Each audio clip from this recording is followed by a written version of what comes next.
Hey everyone, Mr. Fransky here. Today we're going to talk about series, which are very closely related to sequences.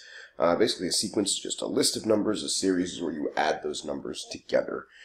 So let's start off with just a little bit of review of sequences. So this is, we went over in the last lesson, so if you want to pause the video and give this a shot yourself, you can do that, and then we'll come back and do them together. Alright, let's see how you did. So, for the first one, they say up on the recursive and explicit formulas for this sequence. We got 3.25, 2.75, 2.25. It looks like this is a an arithmetic sequence here, with our first term being 3.25, and our common difference looks like is negative 0.5, or negative half, right? Because we just keep subtracting half every time. So recursive formula, the first term is 3.25, and then to get the next term, you use the previous term, an minus 1, and you subtract 0.5. So there's the recursive formula. The explicit formula, so you remember explicit formula for arithmetic. I believe it was the first term, and then we add to it n minus 1 times d, right? That's going to give us the explicit formula. So in this case, that's going to be 3.25 plus n minus 1 times negative 0.5. Okay, so we have our recursive and our explicit formula. Remember, explicit is really useful if you want to find the 7th term or something, right? You just plug n right in. Recursive is kind of nice if you're starting at the beginning. You just want to write out a bunch of terms from the beginning because it relies on the prior term to be able to get the next one. Yeah. All right, next up. Same for this sequence. You got 1/2, 3/4, 9/8, 27 sixteenths. So let's look at this and see if we can figure out what's going on. It looks like the top we just keep multiplying by 3. And the bottom looks like we keep multiplying by 2, so it looks like it's geometric, with a ratio of 3/2. Right? So we multiply by 3/2 every time, and our first term looks like is 1/2. Okay, so recursive formula, first term is 1/2, and to get the next term, or the nth term, we always just take the previous term, gn minus 1, and multiply it by 3/2. For explicit formula for geometric, remember, is going to be g times r to the n minus 1. You guys are going to have that n minus 1 because the first term has not been multiplied by r at all yet. So in this case, that's going to be 1/2 times 3/2 to the n minus 1. That's all there is to it. Alright, next up, they want us to find the limit of each of these sequences. So the first one we have 1, 1/2, 1/3, 1/4. That's just 1 over n. As n goes to infinity, 1 over n goes to 0. Next one we got 32, 16, 8, 4. Looks like we keep dividing by 2. If you keep dividing by 2, so this is 32 times 1/2 to the n minus 1. Right? So if you keep dividing by 2, that is eventually going to get smaller and smaller. It's going to get closer and closer to 0, but it'll never get there. Next we got 1, 3, 5, 7, 9. We keep adding 2 every time. This is going to diverge. This guy diverges, so we say the limit does not exist. It's just fine. Next up we got 2n plus 1 over n. So check the first one. If you plug in 1, you get 3 over 1. Plug in 2, you get 5 over 2, right? These numbers work out. So as n goes to infinity, remember we're looking at the degree now. So the degree of the top is 1, the degree of the bottom is 1. They're the same, so we look at the ratio of leading coefficients. That's 2 over 1, which is 2. Right? These numbers will get closer and closer to 2. They're already getting pretty close, right? 7/3 is just a little bit more than 6 over 3. 9 for us is a little bit more than 8 over 4. So they're getting closer and closer to 2. Last two, once again, we're looking at those degrees. This one has a bigger degree on the top, so it does not exist. This guy has a bigger degree on the bottom, so it's 0. That's all there is to it. Alright, let's talk about series. So what is a series, first of all? So a series is just the sum of the terms in a sequence. So a series is the sum of terms in a sequence. So the big difference here, and I wish that they weren't such similar words, right? They both start with S, but the big difference is that you're taking the terms of the sequence and you're adding them together. So for example, let's make an example here. A sequence, right? If we have a finite sequence, the sequence is just a list of numbers. So our sequence might be 1, 3, 5, 7. Right? That's a finite sequence. It stops. The series is going to be 1 plus 3 plus 5 plus 7. So that's the difference. Sometimes people look at these, they don't see the difference. So the difference is we have commas versus addition signs, right? That's really all there is to it. And then the sum is what you get when you actually add them together. So we got 4 plus 5 is 9 plus 7 is 16. So series is just adding together terms from a sequence. That's all there is to it. So if you remember, there is a notation that you have probably learned before that's really nice for adding a bunch of stuff together. It's called summation or sigma notation. So if we have a sequence, an, so if an is a1, a2, a3, a4, a5, etc., having the explicit formula is really nice, but if you just have it written out in this manner, if you took FST, we talk a lot about using these subscripts and indices, as we call them. And so if you want the series, what you're going to do, you want A1 plus A2 plus A3, etc., all the way up to AN, let's say. So you're adding up to AN. So we would say it's a finite sequence and a finite series. So if you want that series, what you can do is you can write it using sigma notation. So sigma, it looks like a big letter E. And usually we use I or N or K. Those are common letters that we use. So we go from I equals 1 to N in this case. This is where you start. This is where you stop. And I'm going to write A sub I. So I tell a lot of people sigma is kind of like a ladder. It's like you're climbing up this sigma as you go. So this means you start at 1, then you go 2, 3, 4, all the way up until you get to n. So this is why explicit formulas are really nice, because if you just plop an explicit formula there,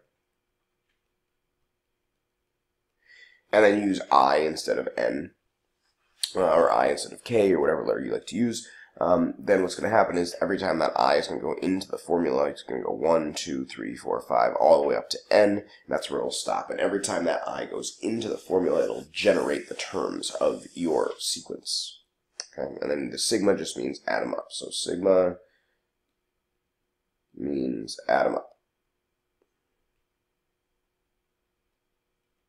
Okay, and that's all there is to it. People always get nervous about sigma. It's really not that big a deal. All it means is add a bunch of stuff together. That's all there is to it. Okay. All right, so let's take a look at an example here. So just all you have to do is use the explicit formula inside the sigma. So what I want to do right here is to write this sum using sigma notation. So this is an infinite series, so I'm never going to stop. And we're adding forever. And what we want to do is write it just using sigma notation. So what I'm going to do here is think about the explicit formula.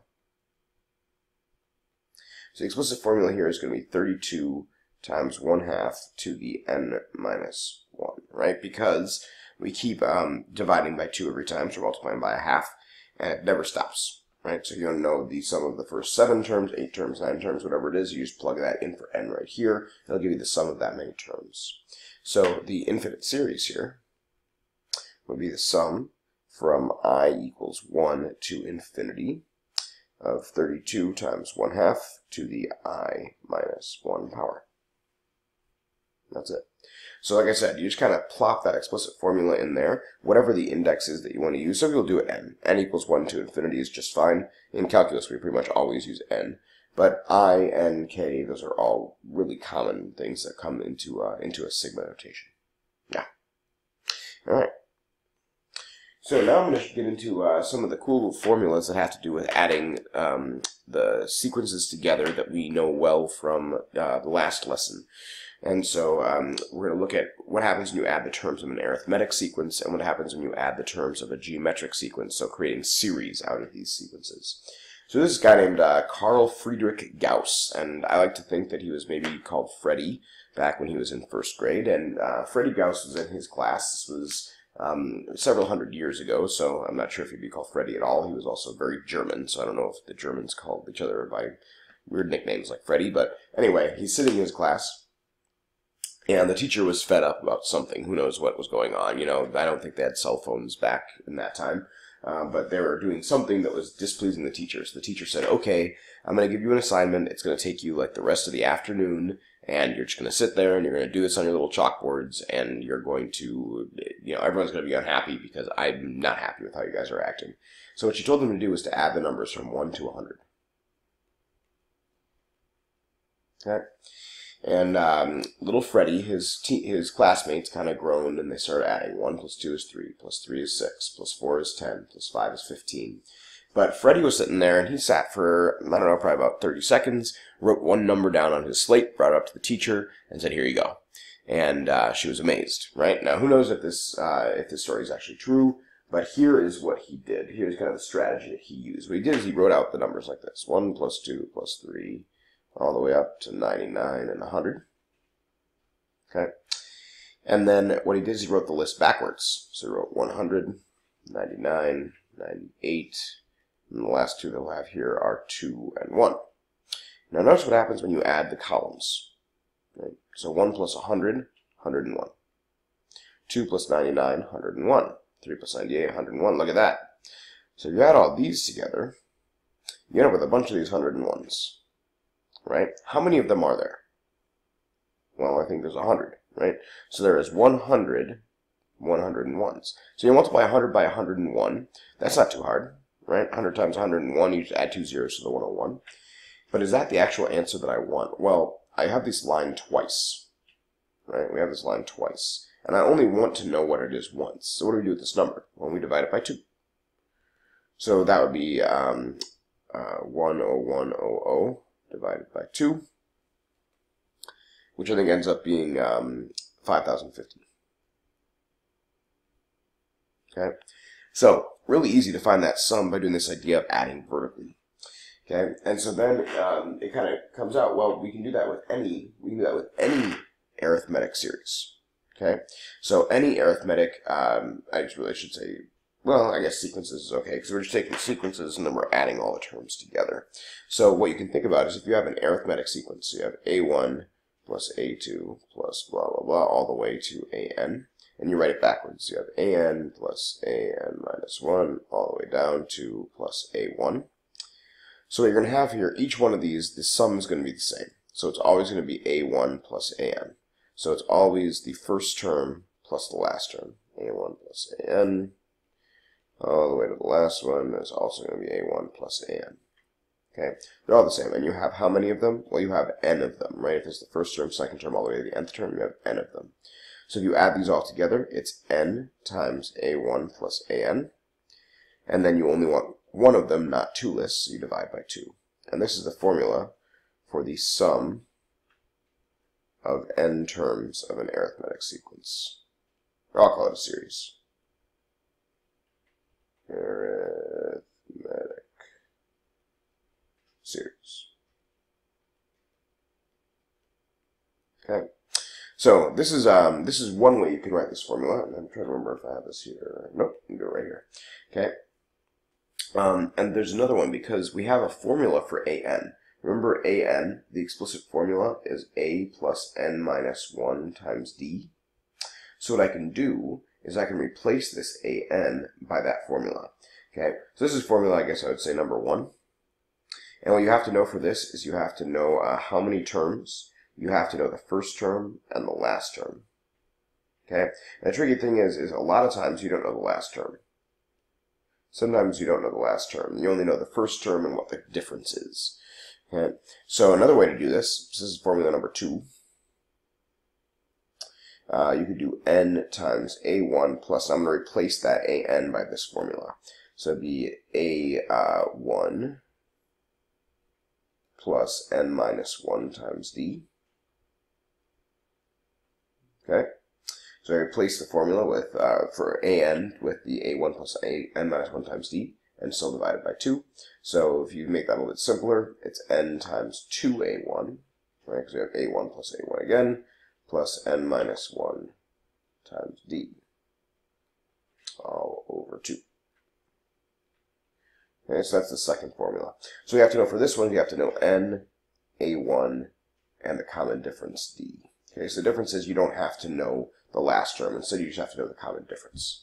Okay, so depending on what information you have, you use either equation 1 or number 2. They're both give you the same thing. So let's take a look at an example that has to do with this. So the first row of a theater has 8 seats.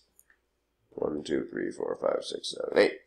Each row has 2 more. So the next one would have 10. 1, 2, 3, 4, 5, 6, 7, 8, 9, 10. Next one would have 12, then 14, then 16, right? The last row, the top row of the theater, has 24 seats. How many seats in total are in the theater? How many seats total are in the theater? Okay, so I know my first term. My first term is 8. My last term is 24. Okay, and what's my n? Well, I don't know. I don't know what the last term is, right? But they tell me there are 2 more in every row, so my common difference is 2. So we have to figure out what n is, because both of our formulas needed an n, right? Both of our formulas had an n in them. So what I'm going to do to figure that out is I'm going to use my explicit formula. I know that the nth term, or the nth term of the series is equal to the first term plus n minus 1 times the common difference. And I know almost everything here. I know an is 24, a1 is 8, so it's plus n minus 1 times our common difference, which is 2. Now we do solve. So we subtract 8 from both sides. We got 16 equals n minus 1 times 2. Divide by 2, we got 8 equals n minus 1. So n is 9 rows. Okay, and now we can choose which formula we want to use. Maybe I like the first one because the first one's kind of a little bit simpler. So I'm going to do n times a1 plus an over 2. So that's going to be 9 times a1 is 8, an is 24, all divided by 2. 8 and 24 are 32. We got 9 times 32 over 2. 32 divided by 2 is 16. This is 9 times 16, which is 90 and 54. It's 144. 144 seats in the theater. Small little theater, maybe like a black box or something. All right. So, is there a trick like that for geometric series? So, Freddy, I don't think, is credited with this next series, but we do it pretty much the same way. So remember, a geometric series, we have a common ratio. So we have, looking for g plus gr squared plus gr cubed, etc., all the way to gr to the n minus 1. So this would be the first n terms. Right, because remember the first one doesn't have an r at all. So 2 terms, there's r to the first, 3 terms has r squared, 4 terms has r to the third. So it's always 1 less than the number of terms that we have that for that power of r. So what I'm going to do here is I'm going to call this partial sum, I'm going to call this Sn. Okay, so I call this a partial sum. They say we're adding up to the nth term. So we use Sn to say we're adding through n terms. Okay. So what I'm going to do now is I'm going to multiply this entire thing by r. Okay, so r times Sn. Well, think about multiplying this entire thing by r. I would distribute the r to each one of these things. So I'm going to rewrite that in a little bit different way. I'm going to write it kind of underneath each one where it repeats itself. So we have gr plus gr squared plus gr cubed. It's going to keep going. Eventually get to gr to the n minus 1. But because we multiply this whole thing by r, our last term is going to be gr to the n. So now what I'm going to do is I'm actually going to subtract that second row from the first. Okay, so on the left we have Sn minus Rsn, and that's equal to, so on the top we'll have a g for sure, then all these are going to cancel. Okay, everything's going to cancel into the last term where I have a negative gr to the n. Now I'm going to do on the left here is I'm going to factor out an Sn, so I have Sn times 1 minus r equal to g times 1 minus r to the n, so I factor out a g on the right side. And then we just divide. So Sn, this sum of the first n terms of a geometric series, is equal to g times 1 minus r to the n divided by 1 minus r. And there's our formula for the sum of the first n terms of a geometric series. So what do we need to know? We need to know the first term, which is g. First term. Okay, and then we have to know r, which is the ratio. And we also have to know n, which is the number of terms. Okay. So there's another way you can write this formula. So the one we just wrote down is Sn is g times 1 minus r to the n over 1 minus r. Another way you can do it is if you multiply the top and the bottom by -1, you can have g times r to the n minus 1 over r minus 1. So I just multiply the top by -1 and the bottom by -1, right? Because then we have -1 plus r, and we have -1 plus r to the n. So it just flops them around. Okay. But these two evaluate the exact same thing. The one on the right, this is useful if r is bigger than 1. Okay, oftentimes you deal with an r that's small, like a 0.5 or something. But if r is bigger than 1, then that'll make both these numbers positive. You can still use this one if you have an r that's bigger than 1. It's just they'll have a negative number on the top and bottom. But they'll just end up canceling. They're exactly the same thing. Okay. So let's try an example. So we got this thing. We got 4 minus 4 thirds plus 4 ninths minus 4 27ths. We're going to go all the way to 4 times -1/3 to the 10th. So remember what we need to know. We need to know the first term, which in this case is 4. It's not too bad. We need to know r. So you can kind of pick it out from the end here, but if we look at it, it looks like we're multiplying by -1/3 every time. So -1/3. And then we need to know n. This is kind of interesting. It's very tricky. A lot of people guess that n is 10 because they see this 10 right here. Remember, that is n minus 1. So the first one does not have a -1/3 at all. This one has 1 -1/3. This one has a -1/3 squared. So it's always one, it's always, the power is always 1 less than the number of terms. So n in this case is actually 11. Okay? So the sum of the first 11 terms is going to be g1, which is 4, times 1 minus r to the n, so we have -1/3 to the n, which is 11, divided by 1 minus r, which is 1 minus -1/3. So it's good practice to try this in your calculator. So why don't you grab a calculator and give this a shot. See if you can get the number that I'm going to end up with here. So where I would start here is I would start with the -1/3 to the 11th power. Because if I think about order of operations, like exponents are kind of the first thing I want to do. So I'm going to do, dealing with my rinketing phone calculator here. So I'm going to see if I can make this happen. So I'm going to do parentheses, -1/3 raised to the 11th power, and then I'm going to subtract that from 1. So 1 minus that value. I don't know if I can do that using my phone very well. I'll subtract 1. And I'll multiply that by 4. And then I'm going to divide by parentheses. Fascinating right now, I know. Right, let's say to maybe a calculation. And -1/3 minus 1.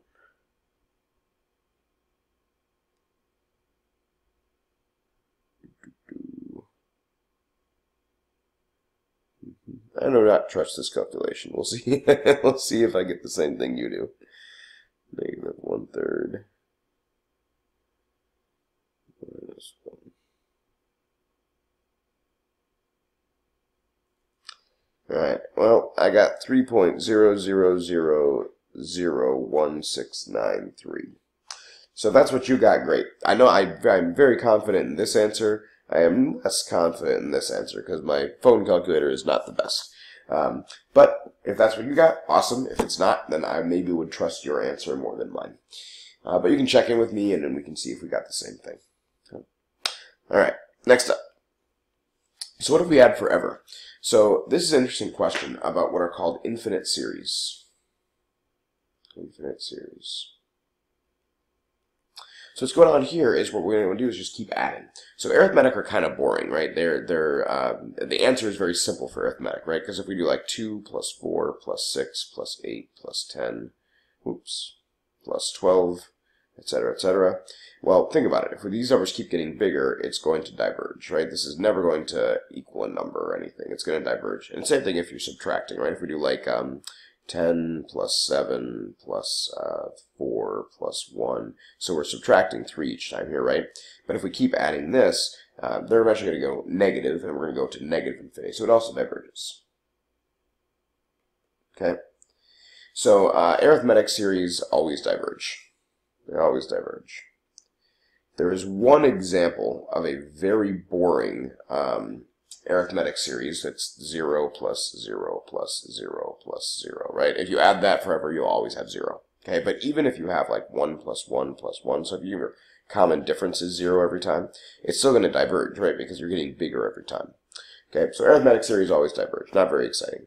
But geometric is where it gets kind of interesting. So I'm going to use a very specific geometric series to kind of convince you that it's possible that you could add forever and actually end up getting a number.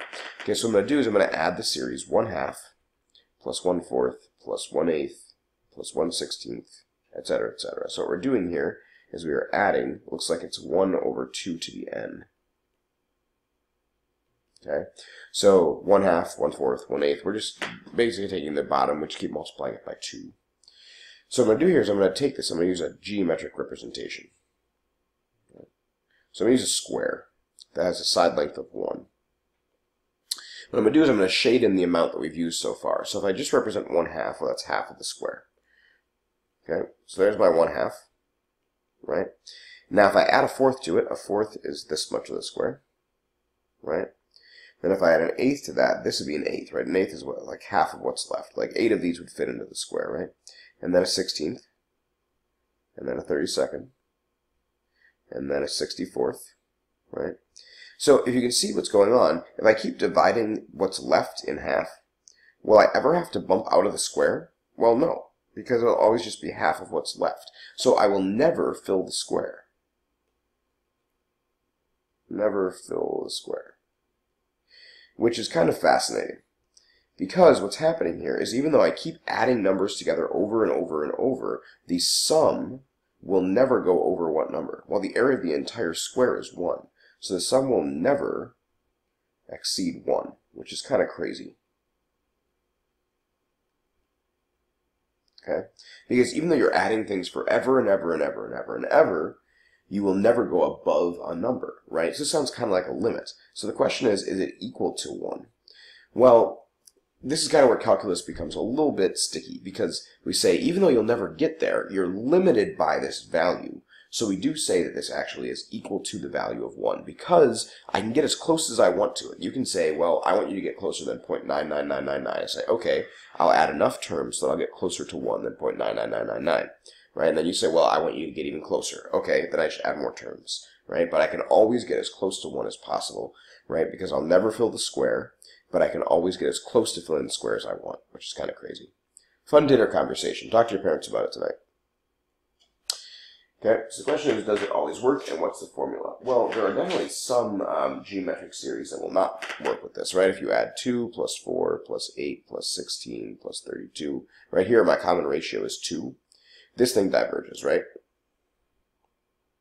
So what was the difference between that and 1/2 plus 1/4 plus 1/8 plus 1/16, or 1/8, not 1/18? So this one does work, because that equals 1. We showed that in the last one. So the difference is, here my ratio is 2, here my ratio is 1/2. What do you think the difference is? Well, this ratio is less than 1. So when this is actually going to work, it actually works when the absolute value of r is less than 1. So that means r has to be between -1 and 1. So -1 is less than r less than 1 is when it works. Okay, so why is that? Well, if we think about those partial sums, the formula, the nth partial sum, was g times 1 minus r to the nth power divided by 1 minus r. So if you think about it, there's only one spot here the n is in play. It's right here. So if r is big, if r is greater than 1, so if r is like 2, well, 2 to the n, right, the bigger that n gets, as n gets bigger and bigger and bigger, 2 to the n is going to get bigger and bigger and bigger, right? But what if r is like 1/2? So if r is greater than 1, it's going to diverge. But if absolute value of r is less than 1, what happens if you take like a fraction to a really big power? Like 1/2 to the n as n gets bigger and bigger. Well, if you do 1/2 times 1/2 times 1/2 times 1/2 times 1/2, that number is getting smaller and smaller and smaller. In fact, it turns into 0. This goes to 0 as n goes to infinity. So what we're talking about here is a limit.